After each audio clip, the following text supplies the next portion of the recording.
Hi students, मैं मुकेश चौधरी आप लोगों को अपने ऐप कैरियर कंपाइलर पर आमंत्रित करता हूं तथा अपने YouTube channel Mukesh Chaudhary sir maths platform पर भी आमंत्रित करता हूं।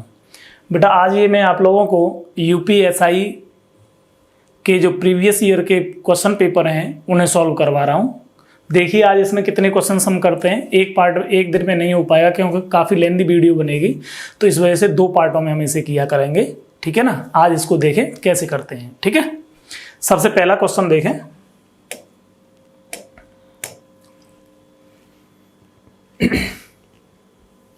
एक पुराने सदस्य के स्थान पर एक नए सदस्य के आ जाने से क्लब के 5 सदस्यों की औसत आयु उतनी ही है जितनी कि 3 वर्ष पहले थी। इसे दो तरीके से आप देखेंगे।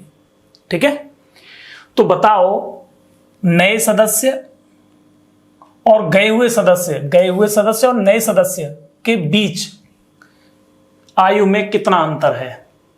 इसका मतलब हमें मालूम पड़ रहा है कि जो हमारा पुराना वाला गया था और जो नया वाला आया है, नए वाले के आने से औसत आयु 3 साल पीछे चली जाती है।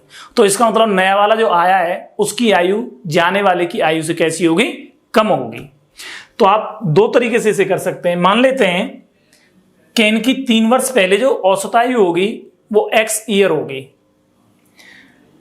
3 वर्ष पहले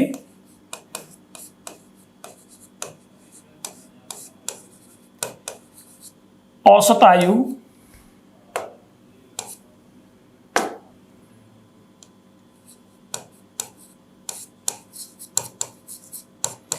इक्वल्स टू एक्स। कितने लोगों की? 5 सदस्यों की। तो कुल आयु कितनी हो गई?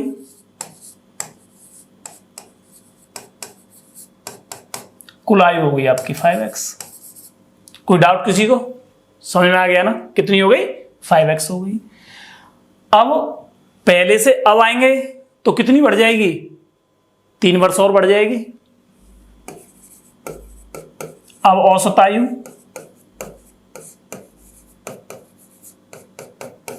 x + 3 और कुल आयु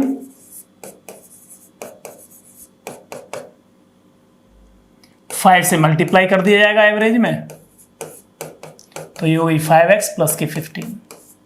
इस वाली आयु में से अगर इस वाली आयु को माइनस कर दिया जाए तो क्या रह जाएगा हमारा? 5x से 5x कैंसिल हो जाएगा तो बराबर आएगा 15 ईयर।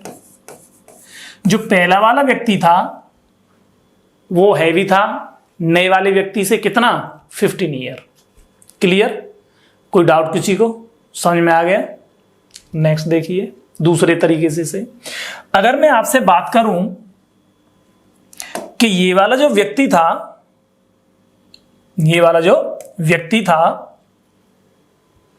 जाने वाला और आने वाला, उसके बाद में टोटल व्यक्ति तो हमारे 5 ही रह जाते हैं ना, लेकिन उनके जाने और आने वाले से 3 वर्ष का अंतर आ जाता है एक व्यक्ति की आयु में। तो 15 व्यक्ति की आयु में कितने वर्ष का अंतर आएगा? तो 5 × 15, ये दिखाई नहीं देगा शायद। 5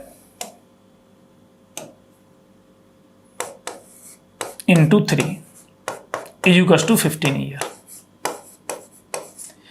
भाई आने वाले से आयु और पीछे चली जाती है तो इसका मतलब क्या हुआ? आयु में वृद्धि नहीं हुई, औसत आयु में वृद्धि नहीं हुई, औसत आयु में कमी हो गई। तो इसका मतलब आने वाला व्यक्ति जाने वाले व्यक्ति से हल्का होगा। क्लियर हो गया? कोई डाउट तो नहीं है किसी को? ये आपका बहुत जल्दी हो जाता है, ये सब लिखने की आपको इतनी आवश्यकता नहीं है। नेक्स्ट देखिए, बड़ा अच्छा क्वेश्चन है। 5 अंकों की सबसे बड़ी संख्या का पता लगाएं जो 7, 9, 11, 13 और 15 से पूर्णतः विभाजित हो। एक चीज ध्यान रखना, आप अगर इसे वैसे करने लगे बेसिक से तो कम से कम 2 मिनट ले जाएगा। आपको क्या देखना है कि इसमें आ क्या रहा है? एक तो 9 आ रहा है और एक आपका 11 आ रहा है। 9 और 11 की डिवाइजिबिलिटी देख लो दोनों के रूलों की। अब मुझे ये बताओ कि 9 से ऐसी कौन सी संख्या है जिसमें डिवाइड जाता हो।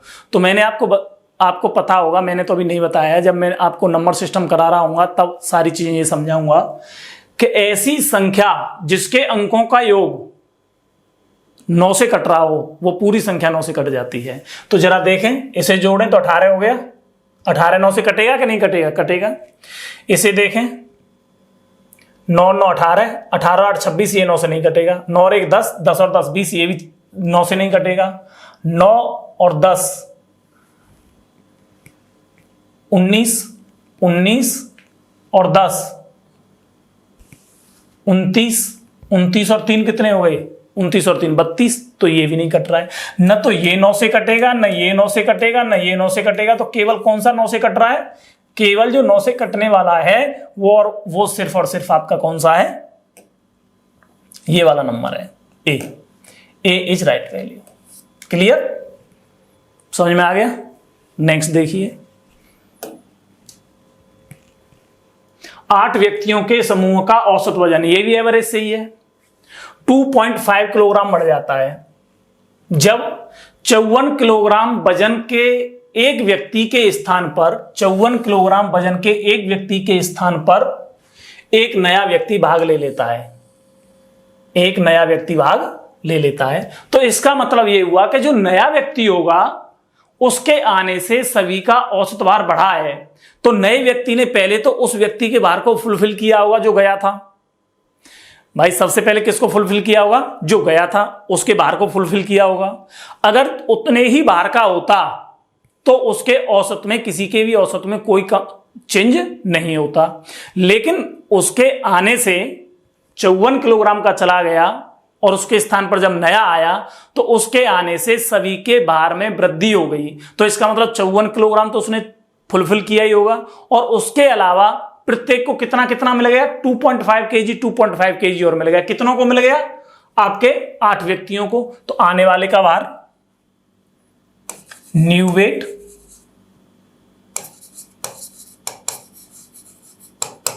इज इक्वल टू 54 और plus 8 into 2.5 is equal to 74 kg। तो कौन सा आंसर रहा? D for Delhi. क्लियर है? एवरेज के क्वेश्चन आपके बहुत इजी आएंगे, टेंशन न ले। नेक्स्ट देखिए, रोजाना 3 घंटे अध्ययन करके एक छात्र अपना सबक मतलब कार्य कितने दिन में कर लेता है? 20 दिन में कर लेता है। अगर वह रोजाना 4 घंटे अध्ययन करे तो अपना कार्य वह कितने दिनों में पूरा कंप्लीट कर लेगा? यह आप लोगों ने पढ़ा होगा, वर्क एंड वेजेस का क्वेश्चन है। M1 D1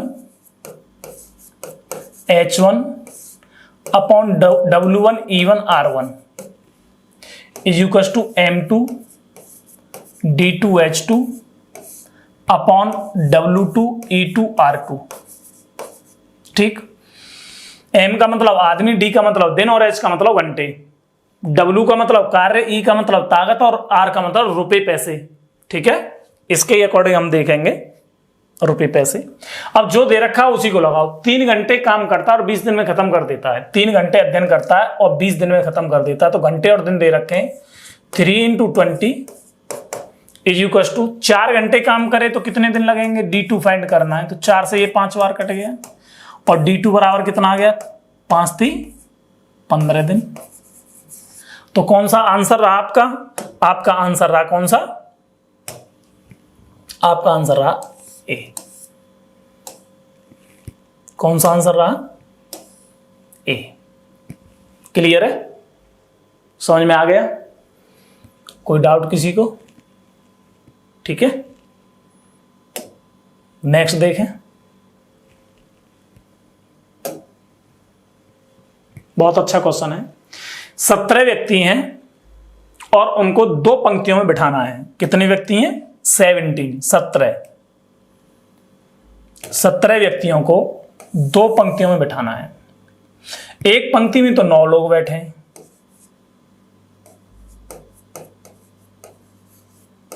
और एक में 8 बैठे हैं। सबसे पहले हमें 9 बिठाने हैं एक पंक्ति में। कितने बिठाने? 9 बिठाने। तो टोटल 17 में से 9 को बिठाया जाएगा इस जगह पे। टोटल 17 में से परम्यूटेशन कॉम्बिनेशन का क्वेश्चन है, कॉम्बिनेशन का क्वेश्चन है। ठीक है, तो 17 में से 9 को बिठाने का तरीका क्या रहेगा?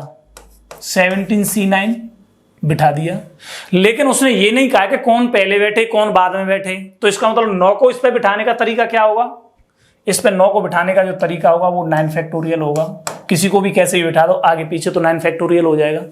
क्लियर है? ये परम्यूटेशन कॉम्बिनेशन का एक चैप्टर है, मैं आप लोगों को इसको पढ़ाऊंगा तब उसमें क्लियर करूंगा। अब आपके 17 में से 9 बैठ गए तो कितने व्यक्ति बचे? 8, और 8 को हमें इसी पे बिठाना है, इस वाली लाइन पे। तो 8 को इस वाली लाइन पे बिठाने का तरीका क्या रहेगा? 8 फैक्टोरियल, किसी को कहीं पे बिठाओ। तो टोटल कितने तरीके रहे? टोटल रहे 17C9 इंटू 9 फैक्टोरियल और इंटू 8 फैक्टोरियल। कौन सा रहा? D for Delhi. क्लियर है? समझ में आ गया ना? नेक्स्ट आगे देखें, ये बड़ा अच्छा क्वेश्चन है, इसे देख लें। ये 2 मशीन है, वो ए या बी, ए को भी बना सकती है मशीन और बी को भी बना सकती है। अगर पहली से चाहे तो ए को बनवा सकते हैं, बी को भी बनवा सकते हैं, कोई दिक्कत नहीं है। 2 मशीन M1 और M2 हैं, 2 मशीन M1 और M2 हैं। उत्पाद ए या बी बना के तैयार करती हैं। उत्पाद ए और बी के एक एक नग के उत्पादन के लिए मशीन M1 और M2 को लगने वाले समय मिनटों में दिए गए हैं और प्रत्येक मशीन प्रत्येक दिन 8 घंटे काम करती है। क्लियर है? ये M1 मशीन है और ये जो P और Q उत्पाद बना रही है, अलग अलग है ना। तो जरा देखें इसने क्या कहा है, एक दिन में अधिकतम नगों का उत्पादन कर सकती हैं। अधिकतम का मतलब ज्यादा से ज्यादा। एक नग को बनाने में जो मशीन कम समय ले रही होगी वो ज्यादा से ज्यादा उत्पादन करेगी। जैसे कि मैं आपसे कहूं कि मैं 1 मिनट में 2 काम कर देता हूं और कोई 2 मिनट में 1 ही काम कर पाता है, तो व्यक्ति काम मुझसे करवाएगा या 2 मिनट में 1 काम वाले को करवाएगा? जो 1 मिनट में 2 काम कर देता है उससे करवाने में फायदा है कि मिनट 1 लेगा और 2 काम कर देगा। और वो मिनट ले रहा है 2 और काम कितना कर रहा है? 1। तो इसका मतलब फास्ट कौन रहा? जो 1 मिनट में 2 काम कर रहा है वो फास्ट रहा। तो जरा देखें यहां पे सबसे पहले हम देखते हैं कि प्रतिदिन कितने घंटे काम करती हैं? 8 घंटे। और 8 घंटे को मैं अगर बदल देता हूं किसमें? मिनट में, तो 8 गुणा 60 हो गया। सबसे ज्यादा अधिकतम जो बनाएंगी वो मशीन बनाएगी जो कम समय ले रही होगी। और कम समय कितना ले रही है? 6 मिनट ये और 6 मिनट ये। M1 6 मिनट लेती है Q को बनाने में, ये Q है, Q को बनाने में M1 6 मिनट लेती है और M2 भी 6 मिनट लेती है। तो 6 मिनट में ये कितना बना देगी? 80। और दूसरी वाली M2 भी कितना बना देगी? 8 गुणा 60 तो करेंगे क्योंकि 8 घंटे को हमने किस में बदल दिया? मिनट में बदल दिया। और एक नग बनता है हमारा कितने में? ये आ गई नग। एक नग बन के तैयार होता है हमारा कितने में? 6 मिनट में। तो 6 से भाग दे देंगे तो ये आपका 80 ये हो गया। तो टोटल नग कितने बन के तैयार हो गए? अधिकतम 160 नग। और 160 कौन सा वाला है? B for Bombay. बहुत अच्छा क्वेश्चन आया है ये। और जब आप एग्जाम में बैठे होंगे तो ये M1 M2 और A और B और P और Q को देख के ही आपका क्या हो जाएगा? वहां पे मामला गड़बड़ हो जाएगा और आप ये कहोगे मैं फंस कहां गया। समझ में आया? चलिए नेक्स्ट क्वेश्चन। ऐसे ही ये वाला है, P के 30 नग और Q के 25 नग का उत्पादन करने में कम से कम कितने मशीनी घंटे लगेंगे? कम से कम अर्थात मुझे बताओ कि 10 मिनट और 8 मिनट में कम कौन से मिनट हैं? 8 मिनट हैं। कौन से कम है? 8 मिनट। तो P में से क्या लेंगे हम? 8 लेंगे। P में से क्या लेंगे हम? 8 लेंगे। ठीक है। और इसने नग कितने बनाए? 30। अर्थात 30 गुणा 8 मिनट में 1 नग बनाती है। 8 मिनट में 1 नग बनाती है। तो टोटल कितना समय लिया? 8 मिनट में 8 मिनट में 1 नग बनाती है। सही है। 8 मिनट में 1 नग बनाती है तो 30 नग कितने में बना दिए होंगे? 8 × 24 मिनट में, 240 मिनट में बना दिए। 240 मिनट को अगर हम घंटे में कन्वर्ट करें, इसे P को लेके चल रहे हैं अभी हम। किसको लेके चल रहे हैं? P को। बटे 60 तो कितने घंटे हो गए? 4 घंटे। अगर हम बात करें किसकी? Q की, तो Q ने कितने नग बनाए? 25, और एक नग बनाने में Q कितना समय ले रही है? 6 मिनट इंटू 6, और 60 से हम दे देंगे भाग, क्योंकि घंटे बनाने हैं हमें।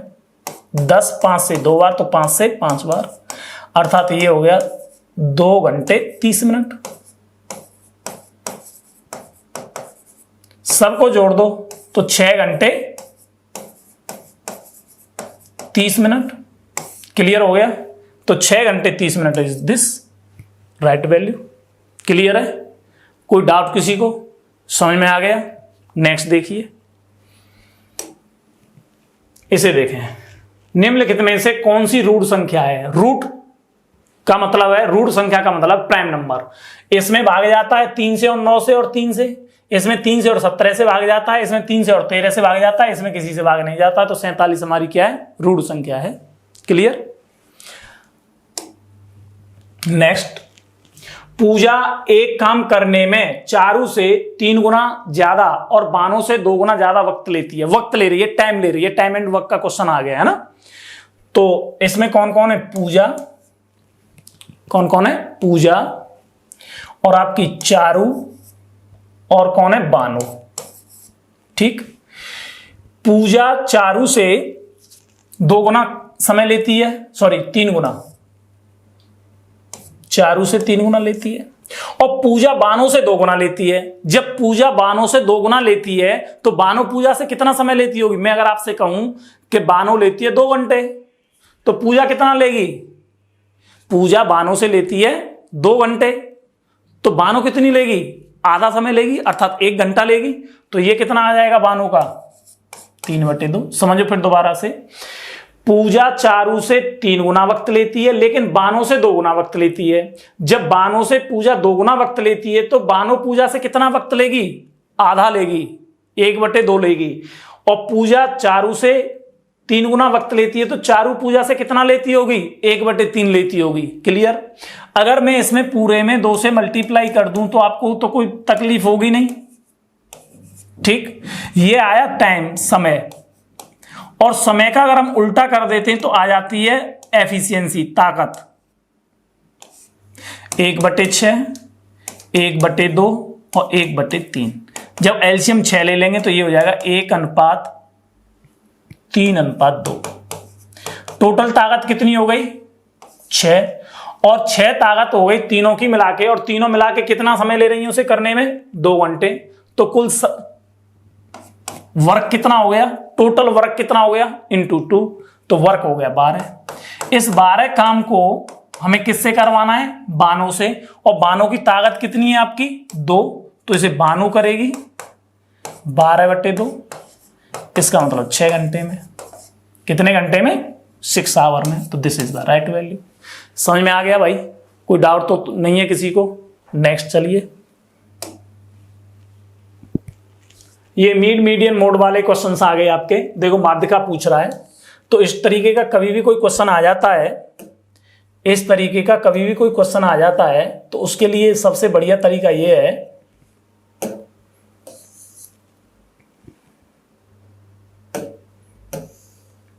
देखें मिड मीडियन मोड वाला, मिड मीडियन और मोड वाले क्वेश्चनों को कैसे करेंगे हम।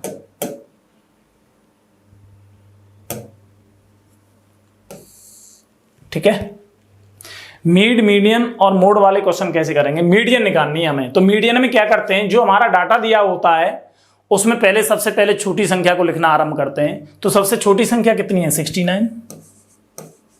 फिर इसके बाद में 73, 73 के बाद में 73 हो गई, 73 के बाद में 78,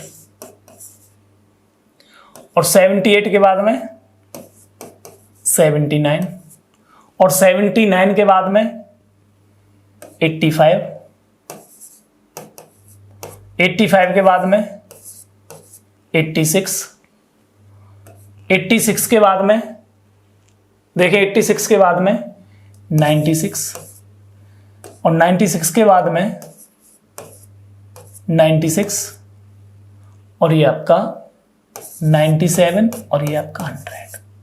अब देखिए इवन नंबर आ रहे हैं या ऑड नंबर आ रहे हैं। अगर इवन नंबर आ रहे हैं तो माध्यिका के लिए अलग फॉर्मूला होता है, अगर ऑड नंबर आ रहे हैं तो n/2 टर्म ले लेते हैं, केवल बीच वाला टर्म आ जाता है। अगर ये इवन आते हैं तो फिर कैसे करेंगे, देखें 1 2 3 4 5 6 7 8 9 10 10 है, तो इसका मतलब ये इवन आ रहे हैं, तो मीडियन निकालेंगे।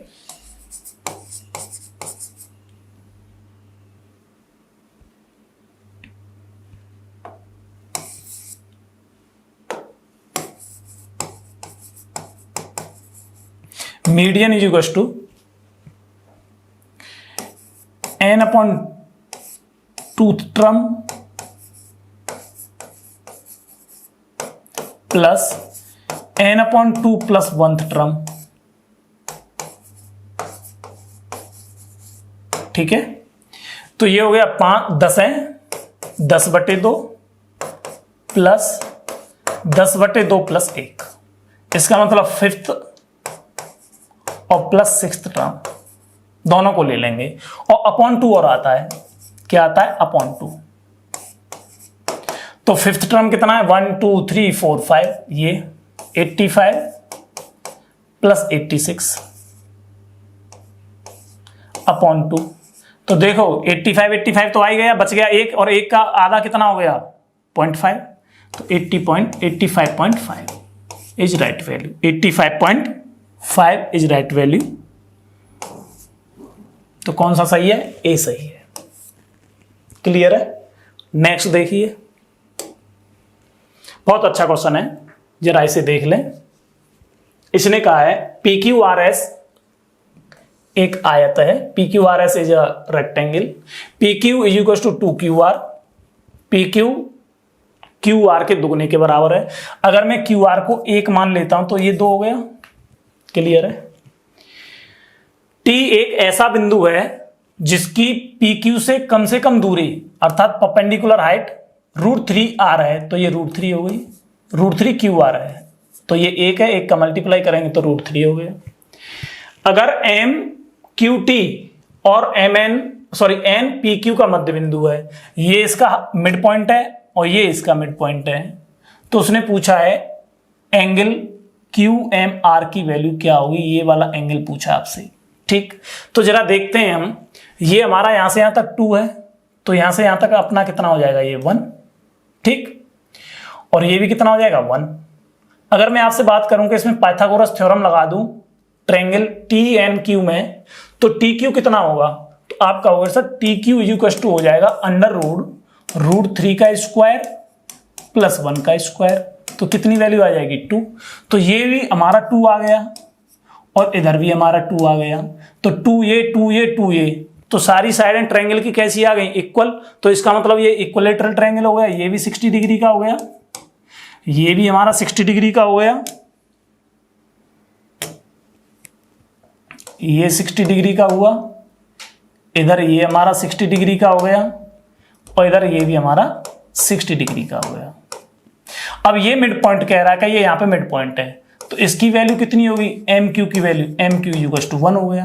अब 1 MQ 1 है और इधर ये 1 है, तो ये वाला एंगल और ये वाला एंगल मिलके कितने कैसे हो गए, आपस में इक्वल हो गए, क्योंकि साइड जब इक्वल हो गई तो एंगल भी कैसे हो जाएंगे, इक्वल हो जाएंगे। तो मैं यहाँ पे लिख सकता हूं angle M is equal to angle R। Clear. अगर मैं इन ट्रायंगल QMR की बात करूं तो आप कहोगे angle M plus angle R plus angle Q is equal to 180 degree. बोलोगे कि नहीं बोलोगे, ये दोनों एंगल आपस में बराबर है, तो एंगल M प्लस R की जगह पे क्या लिख दूंगा मैं, एंगल M प्लस ये कितना हो गया, जरा देखो, ये 90 डिग्री का है और ये 60 डिग्री का है, तो ये दोनों मिल जाएंगे 90 डिग्री प्लस 60 डिग्री मिलके कितने हो गए, 150 डिग्री होंगे कि नहीं होंगे। तो मैं यहाँ पर लिख सकता हूँ 150 degree is equal to 180 degree. जब मैं इसे इधर पश्चांतर करके ले जाऊंगा या ट्रांसफर करूंगा तो ये कितना रह जाएगा 30 डिग्री, और ये 30 डिग्री इससे ये कैंसिल हो गया, तो कितना आ गया एंगल M, एंगल M ही तो पूछा है, ये आ गया 15 डिग्री, और 15 डिग्री कौन सा वाला है, D for Delhi is right value. Clear हो गया। बहुत अच्छा क्वेश्चन आया है, वहां पे अगर आप देखोगे एग्जाम पेपर में जब बैठ के देख रहे होंगे तो शायद करना मुश्किल हो जाएगा। क्लियर है। नेक्स्ट देखिए, एवलिन ने 3 किस्मों के समान संख्या में कंगन खरीदी जिनकी कीमत प्रति नग 30 रुपए, 35 रुपए और 65 रुपए। तो टोटल कितना हो गया? एक नग का 30 रुपए प्लस 35 रुपए और प्लस 65 रुपए इजिकल्स टू मिला के हो गया 130 रुपए। और 130 रुपए किसके बराबर हो गए? 169 के बराबर हो गए। इससे इसे कैंसिल कर दो तो कै बार कट गया? 13 बार। अर्थात टोटल कितने नग खरीद के लाया होगा? 13। तो प्रत्येक प्रकार के कितने कंगन खरीद के लाया वो? 13। 13 is this is value. Clear हो गया? कुछ क्वेश्चन तो आपके वाकई में इतने इजी आएंगे जिन्हें देखते ही आप लोग करते रहेंगे, लेकिन कुछ क्वेश्चन वाकई में इतने कठिन आएंगे जिन्हें करना मुश्किल हो जाएगा। ठीक, छोड़ के आने पड़ेंगे वहां पे, इतना टाइम नहीं रहता है। ये भी बड़े आराम से कर लोगे। देखो यहाँ पे ब्रैकेट लगाए, ये भी ब्रैकेट है, ये भी ब्रैकेट है और इधर ये भी ब्रैकेट है। तो इसका मतलब इसका इससे मल्टीप्लाई 72 प्लस इसका इससे मल्टीप्लाई 36 और प्लस के 3। अब ये डिवाइड का साइन लग रहा है तो अपॉन में ले लूं मैं पूरे, ये भी ब्रैकेट में, देखो ये वाला भी ब्रैकेट में यहाँ पे। ठीक, 12 3 या 36 प्लस 81/9, ये 9 से 9 टाइम, इन सबको ऐड कर लो 1111 अपॉन ये कितना हो गया? 45। इसका इसमें डिवाइड करो, ये 15 टाइम और ये कट गया 3 3 जा 9 और 3 7 जा, अर्थात 37/15, 2 पॉइंट समथिंग आएगा। तो this is the right value. 2.9 नहीं, ये सही है, 2.46 2.4666 आता रहेगा तो हम केवल 2 डिजिट तक ही निकालेंगे। क्लियर हो गया? 14वां क्वेश्चन। नेक्स्ट देखें, 1 सेकंड 1 मिनट का कौन सा हिस्सा है या दशमलव का भाग निकालना है। तो 1 सेकंड को मिनट में कन्वर्ट करना है तो 1/60 से भाग दे देंगे। अब इसका इसमें भाग देंगे 0 पॉइंट, भाग नहीं जा रहा है, फिर 0 100 हो गया, एक बार गया 40 बचा, 6 6 या 36, 66 कौन सा हो गया? D for Delhi is right value. Clear है? आप देखिए कोई ज्यादा कठिन नहीं क्वेश्चन आते हैं, कुछ क्वेश्चन तो वाकई में बहुत नॉर्मल आएंगे आपके एसआई के, लेकिन एसआई का जो आपका कुछ क्वेश्चन एसएससी सीजीएल को भी बीट करते हैं। क्लियर? इसे देख लें, इसे कैसे करेंगे। जहां पे ये स्लैश का साइन नहीं है, ये डिवाइड का साइन है, तो डिवाइड के साइन लगाते जाएंगे। 1 डिवाइड 4 प्लस 1 डिवाइड 4 प्लस ये हो गया और ये हो गया। ठीक, 1 डिवाइड 4 माइनस 1/4। क्लियर?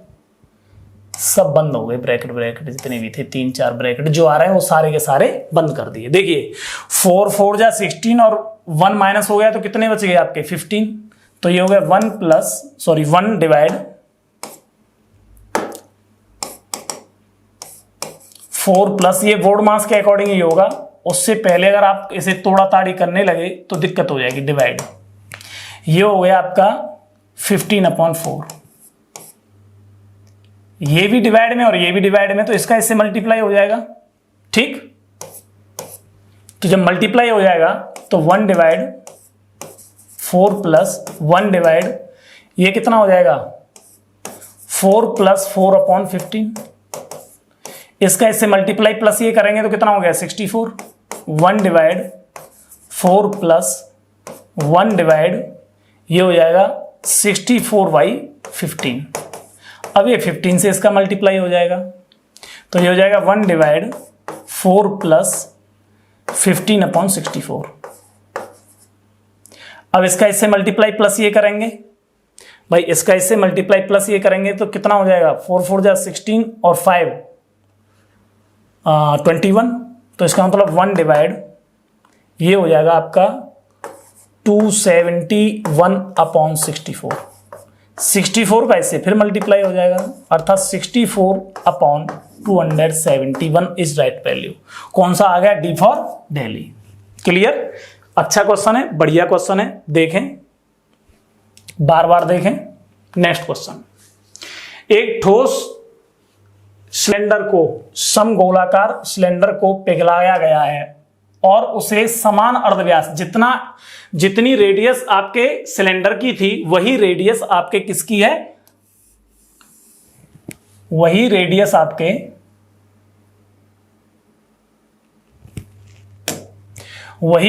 आपके किसकी है, कोन की है। किसकी है, कोन की। तो इसका मतलब दोनों का जो वॉल्यूम होगा वो तो इक्वल होगा, उधर रेडियस भी दोनों की इक्वल हो गई, अर्थात pi r square h equal to होता है 1/3 pi r l. Pi r square h capital ले लेता हूं मैं यहां पे इसकी, क्लियर, ठीक, कैपिटल ले लेता हूं, ठीक। आर स्क्वायर से तो आर स्क्वायर कैंसिल हो गया, इससे ये कैंसिल हो गया। इसका मतलब जो शंकु की आपकी रेडियस है वो 3 टाइम, सॉरी हाइट है वो 3 टाइम हो गई किसकी, सिलेंडर की। अब दोनों की ऊंचाइयां हैं, उनमें देखें अंतर कितना आएगा, h माइनस के एच। तो इसकी जगह पे मैं क्या रख सकता हूं, 3h माइनस के एच इक्वल टू 2h। ये 2h h से कितना परसेंट एक्स्ट्रा है, अपॉन h इंटू 100, इससे ये कैंसिल इक्वल टू 200%। इसका मतलब जो आपके कोन की हाइट है या लेंथ है वो 200% एक्स्ट्रा है, किससे, आपके सिलेंडर से। क्लियर है। नेक्स्ट देखें, अच्छा क्वेश्चन है। अगर क्यू पी के 20% के बराबर है, Q इक्वल टू 20% का मतलब 20/100 P, इससे ये कैंसिल हो गया 5 टाइम, अर्थात Q/P की जो वैल्यू आई वो 1:5 आ गई। रेशियो बना दिया मैंने, है ना। ज्यादातर ऐसे परसेंटेज को रेशियो से भी कर सकते हैं, रेशियो को परसेंटेज से कर सकते हैं, ये सब एक दूसरे के कोरिलेटेड चैप्टर हैं। Next, R equal to 30/100 Q, इससे ये कैंसिल हो गया। R/Q की जो वैल्यू आई वो 3:10 आ गई। यहीं पे मैं Q/R लिख दूं, सॉरी Q/P लिख दूं तो 1:5 हो गया। अब आपसे कहें कि R/Q/P इक्वल टू 3:10:50। अब हमें R और P का देखना है, क्योंकि उसने पूछा है कि R का 30% किसके बराबर है, तो सब यहां पे P आ रहा है, तो इसका मतलब R का P से रिलेशन देखना है हमें। तो R/P इक्वल टू आपका हो गया 3:50। तो इसका मतलब R इक्वल टू हो गया आपका 3/50 इंटू P। और उसने कहा है कि 30% ऑफ R, 30% ऑफ R, तो R की वैल्यू में क्या पुट कर सकता हूं यहां पर, जरा बताओ। R इक्वल टू 3/50 P, तो 30% इंटू 3/50, इससे ये कैंसिल हो गया। P और लगाना पड़ेगा क्योंकि P साथ चल रहा है। इक्वल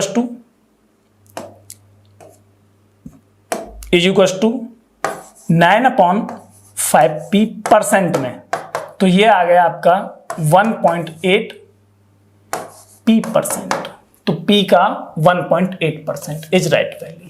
क्लियर हो गया, समझ में आ गया। अच्छा क्वेश्चन है, देख लेना। कुछ और नहीं समझ में आता तो फिर दोबारा से मुझे कॉल करके पूछ लेना या कमेंट में डाल देना कि सर कमेंट आप बता दीजिए इसको। नेक्स्ट क्वेश्चन क्या कह रहा है, 10,400 रुपीज को 2 भागों में बांट कर दिया गया है। एक भाग पर 10% 5 ईयर के लिए, जितना ब्याज मिलता है उतना ही ब्याज सेकंड वाले पार्ट पर 9% से 6 ईयर में मिलता है। इसका मतलब SI1 equal to SI2। SI बराबर होता है P1R1T1/100 इक्वल टू P2T2R2/100।